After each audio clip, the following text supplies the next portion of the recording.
नमस्कार दोस्तों, स्वागत है आप सभी का हमारे चैनल एसडीएम ऑनलाइन क्लासेज में। दोस्तों आज की इस क्लास में हम लोग करने वाले हैं क्लास 12th हिंदी काव्य खंड का चैप्टर 4 जिसका नाम क्या है छपै। इसके लेखक कौन है? नाभा दास। इस चैप्टर की आज हम लोग कंप्लीट ऑब्जेक्टिव करने वाला है जो कि आपके बिहार इंटर परीक्षा 2026 के लिए बेहद महत्वपूर्ण होगा। आगे बढ़ने से पहले हम बता दें कि इससे के पहले हमने गद्य खंड के 13वें चैप्टर का ऑब्जेक्टिव और पद्य खंड के भी अभी तक के 3 चैप्टर का ऑब्जेक्टिव कंप्लीट करा दिया है।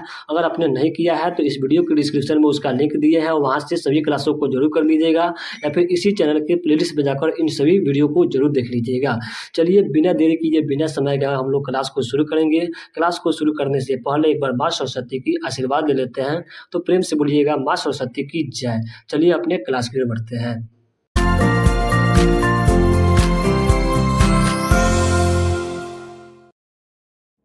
तो आज के क्लास का सबसे पहला प्रश्न आपके स्क्रीन पर दिख रहा होगा। पहला प्रश्न है कि छपै शीर्षक के रचयिता कौन है। जो आपका चौथा चैप्टर है पद्य खंड का, उसका नाम क्या है? छपै। इस चैप्टर के रचयिता कौन है? ऑप्शन ए में दिया है सूरदास, ऑप्शन बी में दिया है कबीरदास, ऑप्शन सी में दिया है नाभा दास और ऑप्शन डी में दिया है तुलसीदास। तो सूरदास यहाँ पे होंगे नहीं, ठीक है, क्योंकि सूरदास जो है दूसरे चैप्टर सूरदास के पद के रचयिता है, और कबीरदास तो यहाँ पे होंगे नहीं। ऑप्शन यहाँ पे क्या हो जाएगा? तो ऑप्शन आपका सी यहाँ पे सही उत्तर हो जाएगा। नाभा दास जो है छपै के क्या है? तो रचयिता है। ऑप्शन यहाँ पे बिल्कुल सी इसका सही उत्तर हो जाएगा।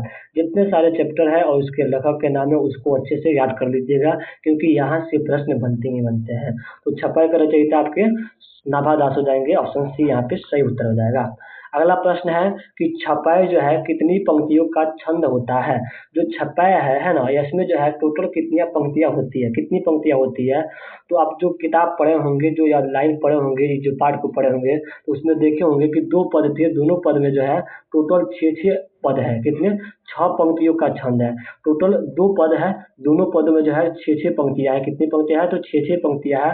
अर्थात कि छपै में कुल कितनी पंक्तियां होती है? तो 6 पंक्तियां होती है। ऑप्शन क्या हो जाएगा? सी यहाँ पे सही उत्तर हो जाएगा। अभी भी यही प्रश्न है, अच्छे से याद रखिएगा। अगला प्रश्न क्या कर रहा है कि संपूर्ण संपूर्ण भक्तमाल में, ठीक है, संपूर्ण भक्तमाल में किस छंद की व्यंजना की गई है। भक्तमाल में, ठीक है, भक्तमाल जो है इन्हीं की रचना है नाभा दास की। इसी में जो है छंद की व्यंजना की हुई है, व्यंजना की गई है। कौन से छंद की? चौपाई का, दोहा का, छपै का या फिर कवित का। तो चौपाई आप लोग यहाँ पे जान सकते हैं कि उसमें कितनी पंक्तियां होती है। दोहा में 2 होती है और छपै में तो 6 पंक्तियां होती है। तो इस भक्तमाल में जो है छपै की व्यंजना की गई है। किसकी? छपै की व्यंजना की गई है, 6 पंक्तियों वाली छपै की। ऑप्शन क्या हो जाएगा? सी यहाँ पे सही उत्तर हो जाएगा। अगले प्रश्न को बढ़ते हैं। तो अगला प्रश्न क्या कर रहा है कि नाभा दास जो है किस धारा के कवि थे। निर्गुण धारा के, या फिर राम भक्त धारा के, या फिर सगुण धारा के। तो जो छपै जी थे वो भक्ति काल के कवि थे, भक्ति काल, और उसमें जो है राम भक्ति के। किसके? तो राम के भक्त थे, राम भक्त के धारा हो जाएंगे। ऑप्शन क्या हो जाएगा? बी यहाँ पे सही उत्तर हो जाएगा। राम भक्त के कवि थे, ठीक है। चलिए अगला प्रश्न क्या कर रहा है, ध्यान दीजिएगा। अगले प्रश्न को बढ़ने से पहले अगर चैनल को अभी तक सब्सक्राइब नहीं किया है तो सब्सक्राइब करके बेल आइकन को जरूर प्रेस कर लीजिएगा, और अपने सभी दोस्तों भाइयों बहनों या फिर जो भी आपका व्हाट्सएप ग्रुप है वहाँ पर एक बार वीडियो को दबाकर शेयर कर दीजिए। अगला प्रश्न है कि नाभा दास किसके समकालीन माने जाते हैं। नाभा दास जो है कब थे? जब कबीरदास थे तब थे, या फिर सूरदास के समय थे, या फिर तुलसीदास के समय थे। तो जो नाभा दास जी थे वह जो है आपके राम भक्ति तुलसीदास के समय के थे। किसके? तो तुलसीदास जो है ये भी राम भक्त थे और नाभा दास भी राम भक्ति ही थे। तो ऑप्शन क्या हो जाएगा? सी यहाँ पे सही उत्तर हो जाएगा। अगला प्रश्न क्या करा है कि नाभा दास का जन्म कब हुआ था। वैसे इनका रियल जन्म जो है कब हुआ था ये पता नहीं है, अनुमानित जन्म है कि इस समय इनका जन्म हुआ होगा। ऑप्शन ए में दिया है 1550 में, बी में दिया है 1570 में, सी में दिया है 1560 में और डी में दिया है 1565 में। तो इनका जो है 1570 में अनुमानित जन्म है। कब? तो अनुमान किया गया है कि इस समय जो है इनका जन्म हुआ होगा। ऑप्शन क्या हो जाएगा? बी यहाँ पे सही उत्तर हो जाएगा, 1570 ईस्वी में। अगले प्रश्न की बढ़ते हैं। अगला प्रश्न क्या करा है कि किसकी कविता को सुनकर कवि नाभा दास सिर झुका लेते हैं। वह कौन से कवि है जिसकी कविताओं को सुनकर जो है नाभा दास जैसे जो कवि जो है क्या कर लेते हैं? तो अपना सिर झुका लेते हैं। शर्म के मारे नहीं, मतलब कि ऐसी कि उनकी कविताओं को सुनकर के उनकी कविताओं जो क्या है काफ़ी जो है अच्छी थी। किनकी? सूरदास की, कबीरदास की या फिर तुलसीदास की। तो सूरदास की कविताओं को सुनकर जो है बड़े-बड़े जो लेखक थे, जो कवि थे वो अपने सिर झुका लेते हैं। किनकी कविता? तो सूरदास की कविता को सुनकर ऑप्शन यहाँ पे क्या हो जाएगा? ये यहाँ पे सही उत्तर हो जाएगा। अच्छा, सूरदास को जो है हिंदी साहित्य का सूर्य भी कहा जाता है। सूरदास को क्या कहा जाता है? तो हिंदी साहित्य का सूर्य। यह कृष्ण भक्ति से संबंधित हो जाएंगे। कौन? तो सूर्यदास। अगले प्रश्न की बात करते हैं तो अगला प्रश्न है कि नाभादास का अस्थायी निवास कहाँ था? ठीक है, नाभादास का जन्म तो कहीं और हुआ था, लेकिन इनका अस्थायी निवास जो जहाँ पे रहते थे वो आपके बोर्ड एग्जाम में कई बार पूछा जा चुका है और पूछा जाता भी है। तो यहाँ पे इम्पोर्टेंट हो जाता है प्रश्न। तो नाभादास जो है जहाँ पे रहते थे वो था आपका कौन? तो वृंदावन। कहाँ पे? वृंदावन। ऑप्शन क्या हो जाएगा? ये यहाँ पे सही उत्तर हो जाएगा। ठीक है, वृंदावन। चलिए अगले प्रश्न की ओर बढ़ते हैं। तो अगला प्रश्न क्या है कि सूरदास के कवित्व को सुनकर सभी क्या करते थे? जो सूरदास थे, सूर यहाँ पे दिया है, सूरदास के कवित्व मतलब कि कविताओं को सुनकर सभी कोई क्या करते हैं? अपना सिर हिलाते हैं, भाव विभोर हो जाते हैं या फिर दुखी हो जाते हैं। तो सूरदास की कविताओं को सुनकर सभी कोई अपना सर नीचे कर लेते हैं, अपना सिर हिलाते हैं। ऑप्शन क्या हो जाएगा? ये यहाँ पे सही उत्तर हो जाएगा।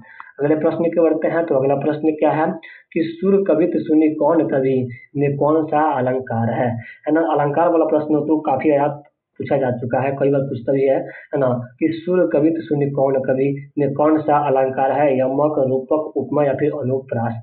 तो सुर सुनी, कवित्व कौन का, इसमें क आ रहा है और स आ रहा है लगातार। तो यहाँ पे क्या हो जाएगा? ऑप्शन यहाँ पे डी इसका सही उत्तर हो जाएगा। ठीक है, ऑप्शन डी यहाँ पे अनुप्रास जो क्या है, इसमें अनुप्रास अलंकार है। अगले प्रश्न पे बढ़ते हैं। तो अगला प्रश्न क्या है?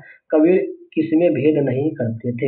है ना? कबीर जो है किसमें भेद नहीं करते हैं? अमीरी गरीबी में, अच्छे बुरे में, बुरे कार्य में या फिर हिंदू मुसलमान में। तो यहाँ पे जो है कबीर जो है हिंदू मुसलमान में भेद नहीं करते हैं। ऑप्शन क्या हो जाएगा? डी यहाँ पे सही उत्तर हो जाएगा। अगले प्रश्न की बढ़ते हैं। तो 12 नंबर प्रश्न है कि नाभादास में जाति पाति तथा वर्णाश्रम का खंडन किस कवि के छपाई में किया गया है? ठीक है, नाभादास में जाति पाति तथा एवं वर्णाश्रम का खंडन जो है किस कवि के छपाई में किया गया है? सूरदास के, कबीरदास के या फिर बिहारी के। तो ऑप्शन यहाँ पे 12 नंबर का बी यहाँ पे सही उत्तर हो जाएगा। कबीरदास जो है जाति पाति और वर्णाश्रम के खंडन करते हैं अपने छपाई में। ऑप्शन क्या हो जाएगा? बी यहाँ पे इसका सही उत्तर हो जाएगा, कबीरदास। अगला प्रश्न है 13 नंबर कि नाभादास का उदय हिंदी साहित्य के किस काल में हुआ था? जैसे कि इसका उत्तर उन्होंने पहले ही बता दिया है कि नाभादास जो है एक भक्ति काल से संबंधित है और वो भी किसकी भक्ति? तो राम की भक्ति। ऑप्शन क्या हो जाएगा? सी यहाँ पे सही उत्तर हो जाएगा। इसमें से कौन कौन जो है राम के सच्चे भक्त है, जरा आप लोग कमेंट्स करके जरूर बताइएगा। ठीक है, चलिए अगले प्रश्न की बढ़ते हैं।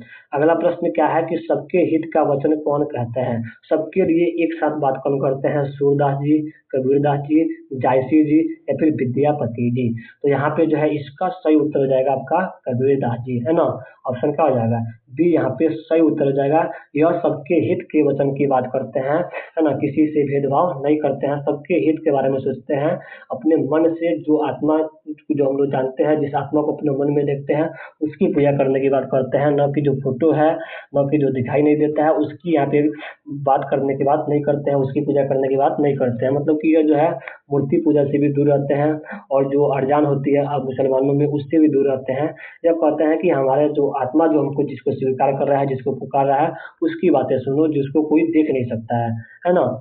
चलिए अपने अगले प्रश्न से बढ़ते हैं। अगला प्रश्न क्या है? कानी का अर्थ क्या होता है? प्रश्न है कि कानी का अर्थ क्या होता है? एक आंख का न होना या फिर एक कान वाला या फिर अविश्वास या फिर विश्वास प्रतीति। तो 15 नंबर प्रश्न का यहाँ पे सही उत्तर हो जाएगा विश्वास प्रतीति। क्या हो जाएगा? विश्वास प्रतीति 15 नंबर का प्रश्न का यहाँ पे ऑप्शन डी इसका सही उत्तर हो जाएगा। अगला प्रश्न है कि नाभादास के गुरु का नाम क्या था? ठीक है, स्वामी अग्रदास या फिर अग्र अली भी यहाँ पे कहा जाता है। कभी कभी यहाँ पे अग्रदास भी इनका नाम आता है, कभी कभी अग्र अली भी आता है। तो यहाँ पे इसका सही उत्तर यही हो जाएगा कौन? तो स्वामी अग्रदास या फिर स्वामी अग्र अली। ऑप्शन यहाँ पे ए इसका सही उत्तर हो जाएगा। नाभादास के दीक्षा गुरु थे। अगले प्रश्न के बढ़ते हैं। तो अगला प्रश्न है 17 नंबर कि भक्तमाल के रचयिता कौन है? भक्तमाल के रचयिता कौन है? कबीरदास, गुरु नानक, रायदास या फिर नाभादास। तो इसका उत्तर हमने पहले ही बताया था, भक्तमाल के रचयिता कौन थे? तो यहाँ पे नाभादास हो जाएंगे। ऑप्शन डी इसका सही उत्तर हो जाएगा। 18 नंबर प्रश्न है कि भक्त चरित्रों की माला है। भक्त चरित्रों की माला क्या है? मुंडमाल या फिर पुष्पमाल या फिर भक्तमाल। तो भक्त चरित्रों की माला जो है वो भक्तमाल है। ऑप्शन यहाँ पे भी क्या हो जाएगा? सी यहाँ पे सही उत्तर हो जाएगा। बहुत ही कम समय में यहाँ पे ये भी चैप्टर आपका कंप्लीट होने वाला है। देख रहे हैं ना, जितना सारे चैप्टर हमने अभी तक कंप्लीट कराया है, लगभग लगभग आपके 15 से 20 मिनट के अंदर में कंप्लीट कराया है। जो भी यहाँ पे आपका क्या होगा, तो समय की काफ़ी ज़्यादा बचत होगी। अगर आप इस सभी क्लासों को करते हैं तो कम समय में कर लीजिएगा, बहुत ही बेहतर तरीका से है। एक भी ऑब्जेक्टिव इससे बाहर आपको बोर्ड एग्जाम में देखने को नहीं मिल सकता है, क्योंकि यहाँ पर हम कंप्लीट ऑब्जेक्टिव कराते हैं, जो आपके बिहार बोर्ड में पूछा जा चुका है या फिर जो आपका क्वेश्चन में दिया है, जो आपका नहीं पूछा है, जो आपके पूछ सकता है, वो सभी तरह के प्रश्न यहाँ पर हम लेकर आते हैं। हर एक क्लास में कंप्लीट ऑब्जेक्टिव लाते हैं। तो इसीलिए क्या करना है, चैनल को अगर सब्सक्राइब नहीं किया है तो चैनल को सब्सक्राइब करके बेल आइकन को प्रेस करके जरूर रख लीजिएगा, क्योंकि आपके आने वाले समय में यह चैनल काफ़ी हेल्पफुल सिद्ध होने वाली है। चलिए अगले प्रश्न की ओर बढ़ते हैं। तो अगला प्रश्न क्या करा है कि नाभा दास जो है किसके शिष्य थे? तो यहाँ पे इससे पहले प्रश्न पूछा था कि इनके दीक्षा गुरु का नाम है ना स्वामी अग्रदास। तो यहाँ पे क्या हो जाएगा? ऑप्शन यहाँ पे सी इसका सही उत्तर हो जाएगा। अग्रदास के क्या थे? तो शिष्य थे। अगला प्रश्न है 20 नंबर, कबीरदास किस शाखा के कवि है? कबीरदास पूछ रहा है। रामदास तो आपके भक्ति का के कवि है, वो भी राम भक्ति। लेकिन कबीरदास किस शाखा के कवि है? सगुण शाखा, निर्गुण शाखा या फिर सर्वगुण शाखा? तो जो कबीरदास जी थे वह आपके निर्गुण शाखा के कवि हो जाएंगे। ठीक है, ऑप्शन क्या हो जाएगा? बी यहाँ पे सही उत्तर हो जाएगा। अगले प्रश्न की ओर बढ़ते हैं। तो प्रश्न संख्या 21 नंबर है कि नाभा दास की कविता किन दो व्यक्तियों के कवियों के बारे में है? नाभा दास की जो ये कविता है यह किनके किनके बारे में लिखा गया है? जायसी और सूरदास के बारे में, कबीर और सूरदास के बारे में, कबीर तुलसीदास और सूरदास के बारे में, या फिर तुलसीदास और कबीरदास के बारे में? तो यहाँ पे इनका जो कविता है ना, यह जो है कबीर और सूरदास के बारे में लिखती है। अब लिखा गया है, ऑप्शन का हो जाएगा बी यहाँ पे इसका सही उत्तर हो जाएगा। कबीर और सूरदास के बारे में नाभादास की कविताओं के बारे में यहाँ पे लिखा गया है। ठीक है, नाभादास की जो कविताएं है वो कबीर और सूरदास के बारे में लिखी गई है। अगले प्रश्न के बढ़ने से पहले यहाँ पे आपका टोटल कितना, तो 21 प्रश्न था, और 21 प्रश्न जो है लगभग लगभग आपके 10 से 12 मिनट में क्या हो गया, तो कंप्लीट हो गया। देख रहे हैं ना, बहुत ही कम समय में आपका यह चौथा चैप्टर भी कंप्लीट हो गया। इसी तरह से आपके आगे के सभी चैप्टर को हम लोग कंप्लीट कराएंगे।